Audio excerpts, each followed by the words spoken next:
Sebab tu ulama-ulama kata berpadungan hadis Rasulullah sallallahu alaihi wasallam, Nabi ada menyebut, Nabi kata sebaik menjelang siang Ramadan sejak malam lagi, macam malam tadi.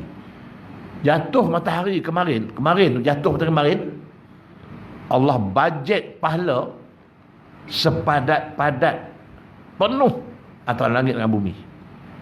Kalau Allah perlihatkan, Allahu akbar, tak tahulah saya dia, kalau Allah buka hijab mata kita, Allah lihat, cuba kau tengok tu, dapat pahala aku sediakan.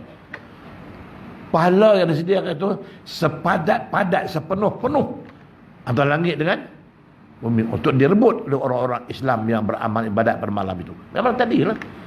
Mungkin tuan-tuan malam tadi pergi masjid, ada yang pergi masjid berterawih, dan masuk masjid terawih ni i'tikaf lagi. Lepas sembahyang terawih bertadaruh lagi, baca Quran lagi. Allahu akbar. Malam tu saya banyak mana atau terdapat pahala agak-agak. Maka sebab itulah kata ulama, apa yang kita buat Ramadan? Wasum tu tasbih, diam. Duduk diam. Macam sekarang tuan-tuan diam, saya seorang cakap. Senyap, batal pejam selit tu. Maka sepanjang dia diam itu, kata ulama, kata hadis Nabi tadi, dia dianggap bertasbih kepada Allah Subhanahu Wa Taala. Lepas itu tuan masuk pejabat, tak tahu kerja apa, diam, senyap saja. Kerja tidak apa, tidak duduk atas kursi, senyap, pejam selit. Itu Nabi tadi bertasbih kepada Allah Subhanahu Wa Taala. Pahala lagi. Kalau itu Nabi kata, ada pula pendapat kata, orang kata, Nabi kata tidur untuk ibadat, diam itu tasbih. Tiba-tiba tengah-tengah tidur berdengkur, zikir namanya, ada pahala lagi.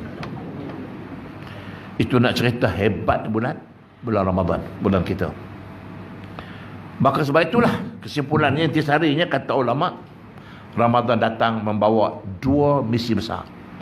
Jadi selalu mereka cerita, Ramadan datang membawa dua misi besar.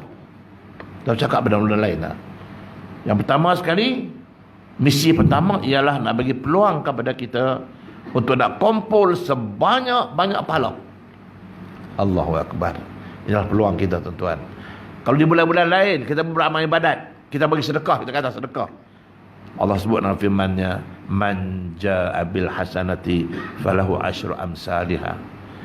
Kalau bulan lain, Syaban, Rejab, bulan-bulan lain tuan-tuan bersedekah RM1, tuan-tuan dapat 10 pahala. Dan bulan Ramadan, kalau RM1 tuan-tuan sedekah, bukan 10 pahala, bukan 100 pahala. Man zallazi yuqridullah qardan hasanan fayudha'ifahu lahu ad'afan katsirah. Allahu akbar. Siapa yang nak bagi hutang kepada Allah? Siapa yang suka nak bagi hutang kepada Allah? Hutang apa? Keluar duit dia lah. RM1 masuk tabung tu hutang kepada Allah lah tu. Allah akan guna pakai hutang. Man zallazi yuqridullah. Siapa yang nak bagi hutang kepada Allah, qardan hasan, untuk hutang yang baik tu, fayudha'ifahu lahu, Allah akan bayar hutang dia itu ad'afan katsirah, berganda-ganda. Dia. Bulan lain RM1 dalam sedekah dapat 10. Bulan Ramadan berapa agak? Itu kalau RM1. Kalau RM10, berat sikitlah Ustaz, RM10 Ustaz. Tapi kalau orang yang tak berat, yang bagi RM100, macam mana? Tapi tak nampak bagi RM100 yang tabung tu. RM1 bagi seorang, Allah.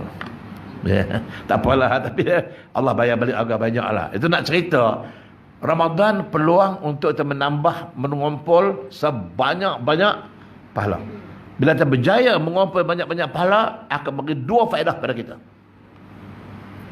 Bila kita berjaya mengumpul pahala yang banyak, yang pertama memberi faedah masa dalam kubur. Nanti bila kita masuk kubur nanti, datanglah dua munkar nakir, dua wakil Allah pada munkar dan nakir. Dia akan aju kita beberapa soalan.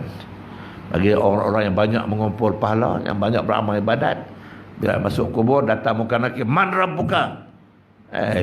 Soalan macam itu pun nak tanya. Jadi tuan-tuan boleh jawab sebab tuan-tuan pahala banyak. Yang nak jawab bukan mulut kita, bukan bahasa kita, bukan lidah kita, bukan pertuturan kita. Yang nak jawab itulah pahala yang terkumpul, itulah yang nak jawab soalan munkar nakir. InsyaAllah lah, kalau tuan-tuan macam depan saya, insyaAllah lah, tuan-tuan jangan bimbang lah. Besok masuk kubur, man rabbuka? Allah Rabbi, aku tak tahu kan.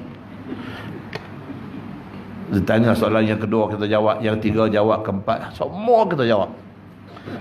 Bila semua kita jawab, walaupun berbelah soalan, termasuk soalan Isra sekali pun kita jawab, maka dalam hadis Nabi dah sebut, Nabi kata barang siapa dapat menjawab semua soalan Munkar Nakir, Munkar Nakir akan berkata kepadanya, namatil arus. Itu kata-kata Munkar Nakir kepada orang-orang yang boleh menjawab soalannya.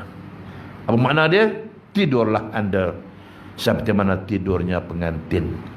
Itu kata-kata Munkar Nakir kepada orang yang boleh menjawab semua soalan dia. Tidurlah anda seperti mana tidurnya pengantin.